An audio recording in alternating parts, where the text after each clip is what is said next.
Hello everyone, my name is Zach Burks. Today, we're going to be talking about global adoption. The same thing that everyone here wants. We want every person to be utilizing NFTs in some way, shape, or form in their daily lives, right? And so how can we achieve that? I'll talk a little bit on my ideas about that, a little bit about why you want to listen to my ideas. Did I get the next slide? No? Can I not get the next slide? There you go. Okay. So a little bit about myself. I got lucky. I found Bitcoin in 2012. I went full into crypto in 2015 as a smart contract developer. If you've interacted with the NFT, there's a very good chance you've interacted with code that I have written. I created ERC-2981, which is the royalty standard for NFTs. I created the first batch mintable NFT, the first DAO that runs completely off of NFTs. So I'm a fairly experienced NFT developer. In 2018, I made Mintable. Mintable was the first tool to create an NFT for creators back in 2018. Since then, Mintable has grown tremendously.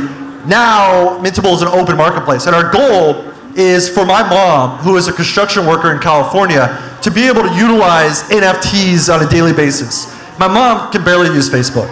So to ask her to utilize NFTs is a far stretch. But this is the goal. This is mainstream adoption. This is what everyone here in the room wants, is that your mom calls you up and says, hey, I just bought this Bored Ape, or I just bought this CryptoPunk. You go, oh my God, Mom, that's awesome, right? So how do we get to this point, and what does it take? Well, the first thing is it's got to be available. And in order for something to be available, it needs to be accessible in a manner that is frictionless. And I think we all know this. We know the flows of onboarding into crypto and trying to get MetaMask and going to Coinbase. It's a pain.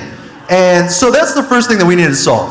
One of the things that Mintable's done is Gasless Minting to solve this. So Gasless Minting is a new way of minting via smart contract on Ethereum. It's really cool. And this is one of the core features that Mintable is known for, because if you don't have crypto, if you don't have any Ethereum in your wallet, you cannot mint an NFT on OpenSea or on Rarible, because you have to have a transaction. But on Mintable with Gasless Minting, we came up with a new way to mint an NFT that's on Ethereum. There's no downside, it's not centralized, and it's completely transaction free.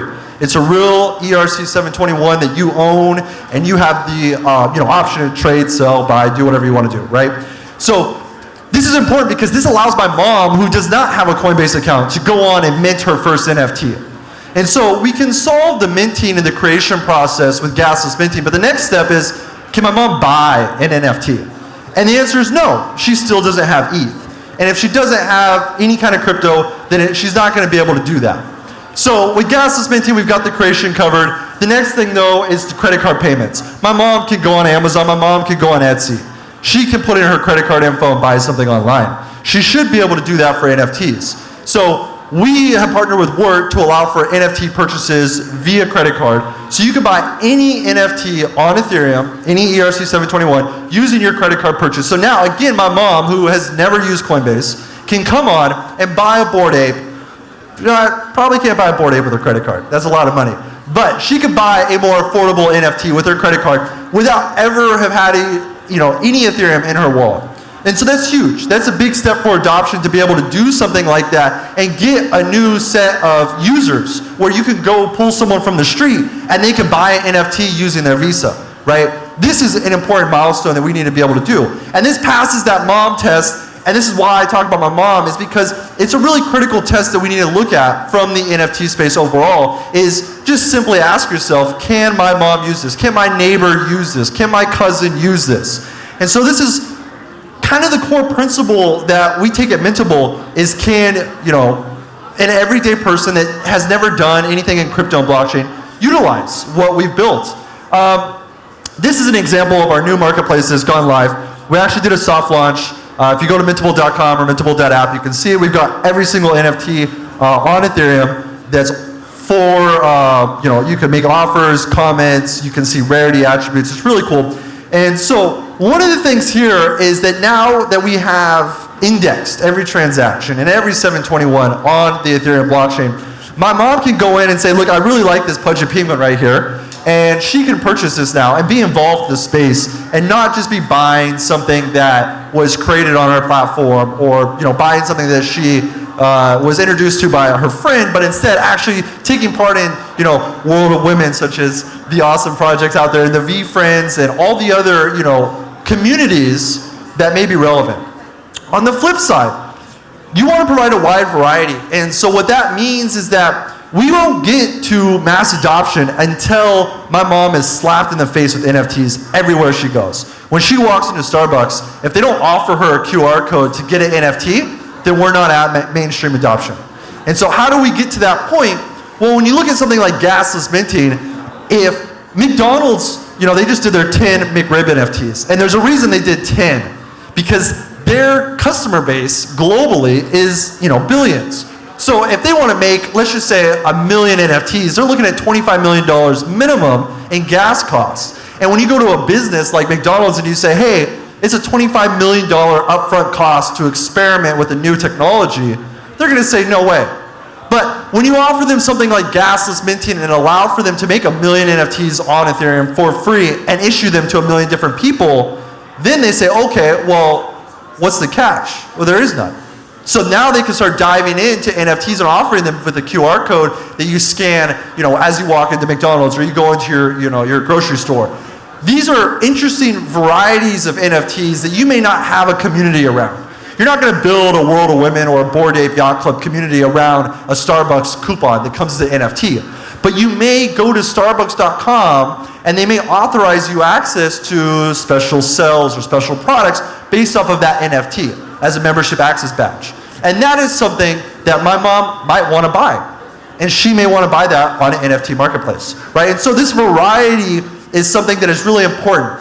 And when you talk about the ability to create all sorts of new types of NFTs without these gas costs, that's huge. But when you talk about in terms of like the update that we just did, now, we're the traditional sense of every NFT that gets created, you're going to see it on the platform.